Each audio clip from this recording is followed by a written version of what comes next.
Ayun no. Okay, so Thursday na ngayon. Malamig pa din. So in-expect natin na sa race day mainit. Okay, so nakapag-training naman tayo kahapon.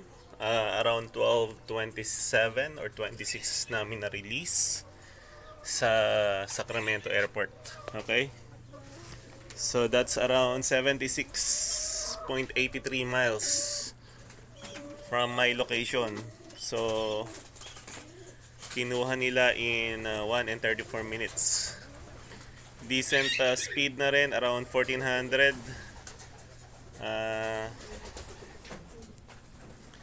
Tsaka mainit din kahapon. So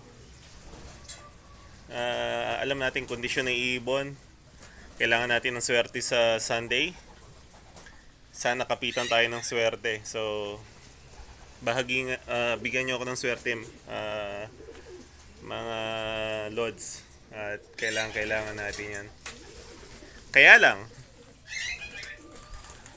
kulang tayo ng isang ibon yesterday. So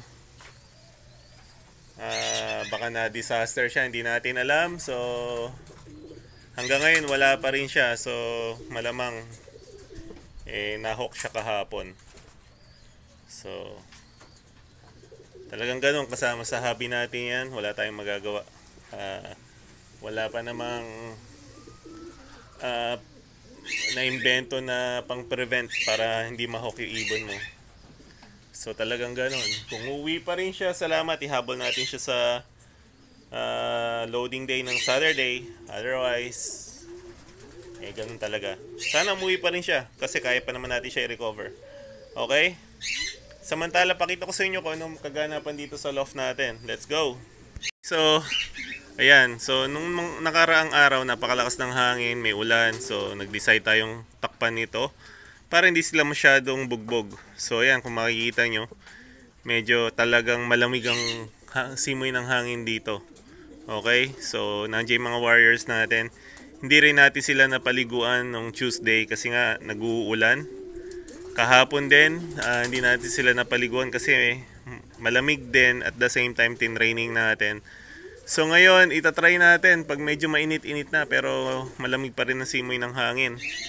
And then dito naman, nilipat natin dito yung young bird natin. I don't think ready na sila para makipagsagupaan dito. Kasi meron tayong isa na makamamatay. Kasi nga nilagay natin dito, medyo tumamlay siya. So palagay ko nadadaig siya pagdating sa kainan. Okay, so nagkamali tayo doon. Anyways, sa lahat naman na na-produce natin, yun lang nagka-problema. Lahat naman, okay naman sila dito. Ayan, no, ang gaganda. Tapos meron din tayong ibon dito sa kabilang side. Ayun, yung mga long distance bird natin. So, yan yung mga long distance daw na nagde-day bird. Around 5, 6, 700 miles. So, we'll see. Pero malay nyo, may speed na rin to. Hindi natin malalaman hanggang di natin sinusubukan. Okay? So, good luck sa tropang CVC. Tsaka doon sa pambato natin sa Mantika, si Top Gun, si Brother Sim. Tsaka yung mga kaibigan natin dyan. Shoutout sa inyong lahat. So, magulo pa yung natin, yung tambayan natin. Kung mapapansin nyo. So, ito, bago mag-race, ililipat muna natin dito yan.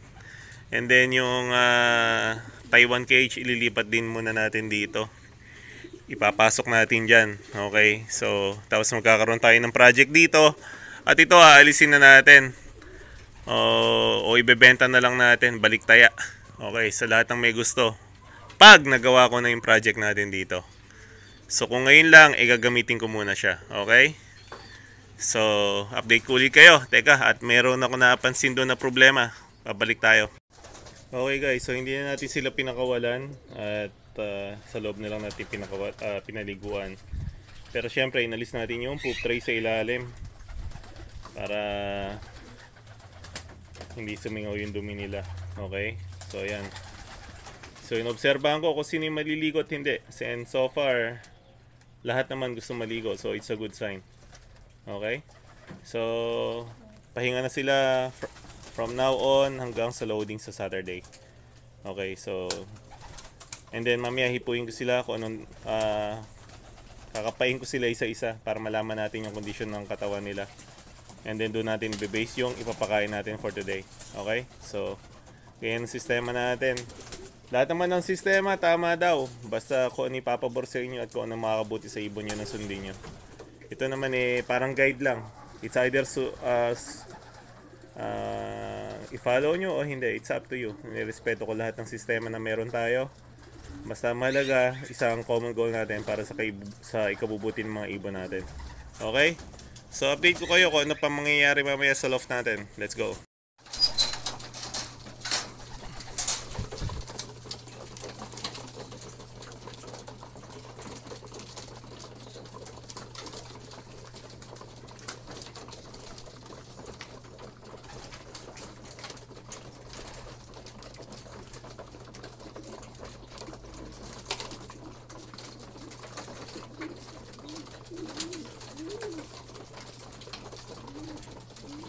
Okay guys, so loading day today. So abangan tayo bukas. So pumasok na tayo dito sa loob kasi medyo maginaw. Okay, so pakita natin. Baka makita nyo pa rin yung mga warriors natin. Hindi masyado. Anyways, good luck sa atin. Mamaya magbablog tayo sa loading. Okay? And then share ko sa inyo kung ano ginawa natin pag nagkaroon ng magandang resulta. Okay? Pero otherwise, ganun talaga. So, kailangan natin ng swerte. So, sana kapitan tayo ng swerte bukas. Okay? Pero hinipo ko yung mga ibon natin. Ready na sila. Alam ko, bibigyan nila tayo ng magandang laban. Okay? Shoutout sa inyong lahat.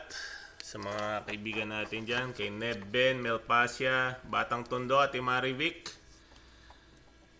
Siyempre yung kaibigan natin sa Mantika, si Top Gun. Ay, taga Stockton pala siya. Okay, si Bill, yung Lucky Charm natin, paganahin mo na, si Sky.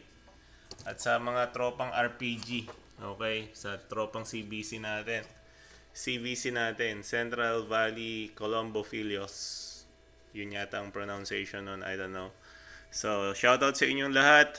Magkita-kits tayo mamaya sa loading.